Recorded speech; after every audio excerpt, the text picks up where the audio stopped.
Hi friends, welcome to சுகிண்டியா channel. இன்றைக்கி என்ன ரெசிபி பார்க்க போகிறோன்னா உருளைக்கிழங்கு கிரேவி.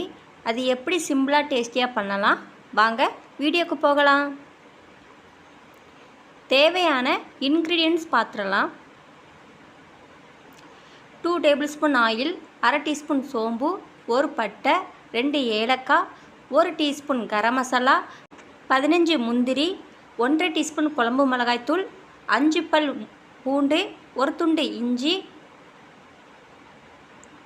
1/2 டீஸ்பூன் மஞ்சள் தூள், தேவையான அளவு உப்பு, தேவையான அளவு கொத்தமல்லி இலை, 4 பெரிய சைஸ் உருளைக்கிழங்கு, 2 பெரிய சைஸ் வெங்காயம், 2 பச்சை மிளகா, 2 பெரிய சைஸ் தக்காளி.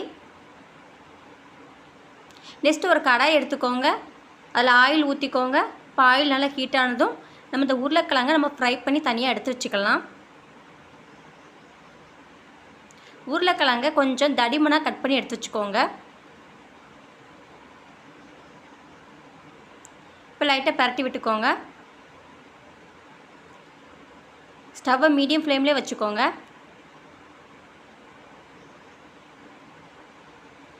நல்லா ஃப்ரை ஆகி வரட்டும்.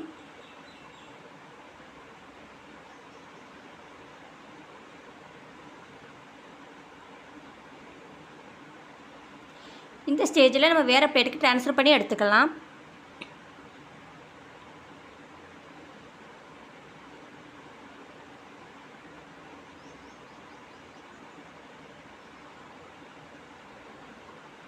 நெக்ஸ்ட்டு ஒரு கடாயில் 2 டேபிள் ஸ்பூன் ஆயில், 1 துண்டு இஞ்சி, 5 பல் பூண்டு ஆட் பண்ணிக்கோங்க. இப்போ லைட்டாக வதக்கி விட்டுக்கோங்க.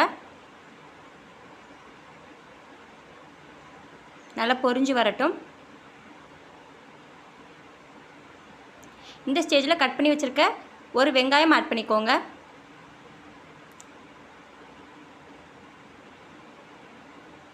இப்போ நல்லா வதக்கி விட்டுக்கோங்க.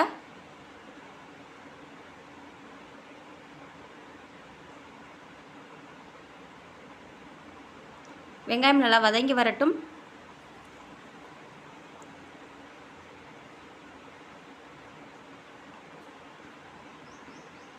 இது கூட கொஞ்சம் 15 முந்திரி ஆட் பண்ணிக்கோங்க.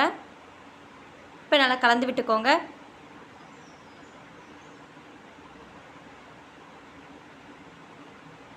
நல்லா வதங்கி வரட்டும். கட் பண்ணி வச்சுருக்க 2 பெரிய சைஸ் தக்காளி ஆட் பண்ணிக்கோங்க. நல்லா வதக்கி விட்டுக்கோங்க.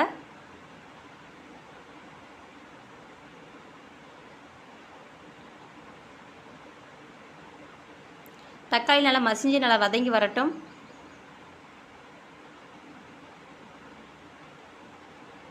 நல்லா வதங்கி வந்துருச்சு. இதை மிக்ஸி ஜாருக்கு ட்ரான்ஸ்ஃபர் பண்ணி நம்ம ஃபைனாக அரைச்சி எடுத்துக்கலாம். நெக்ஸ்ட் ஒரு கடாய் எடுத்துக்கோங்க. 2 டேபிள் ஸ்பூன் ஆயில் ஊற்றிக்கோங்க.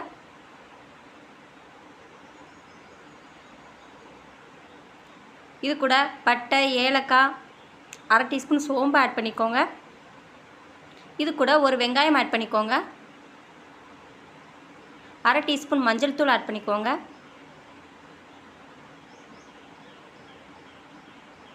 இப்போ நல்லா வதக்கி விட்டுக்கோங்க.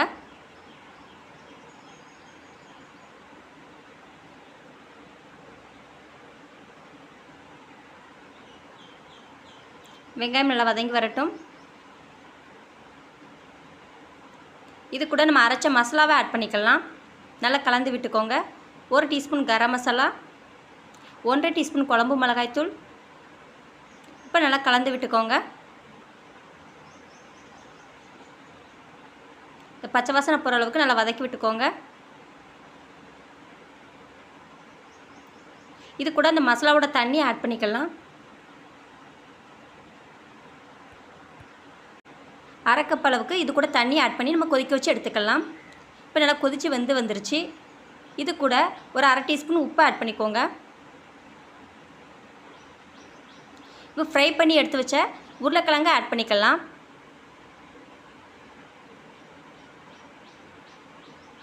இப்போ நல்லா கலந்து விட்டுக்கோங்க.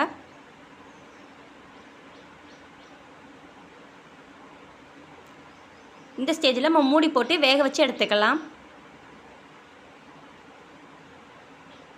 நல்லா கொதித்து வெந்து வந்துருச்சு. இது கூட கொத்தமல்லி இலையை ஆட் பண்ணிக்கோங்க. இப்போ நல்லா கலந்து விட்டுக்கோங்க.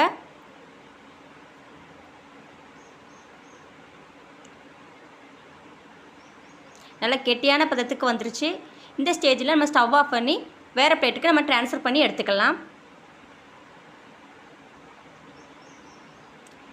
உருளைக்கிழங்கு கிரேவி ரெடி ஆயிடுச்சு.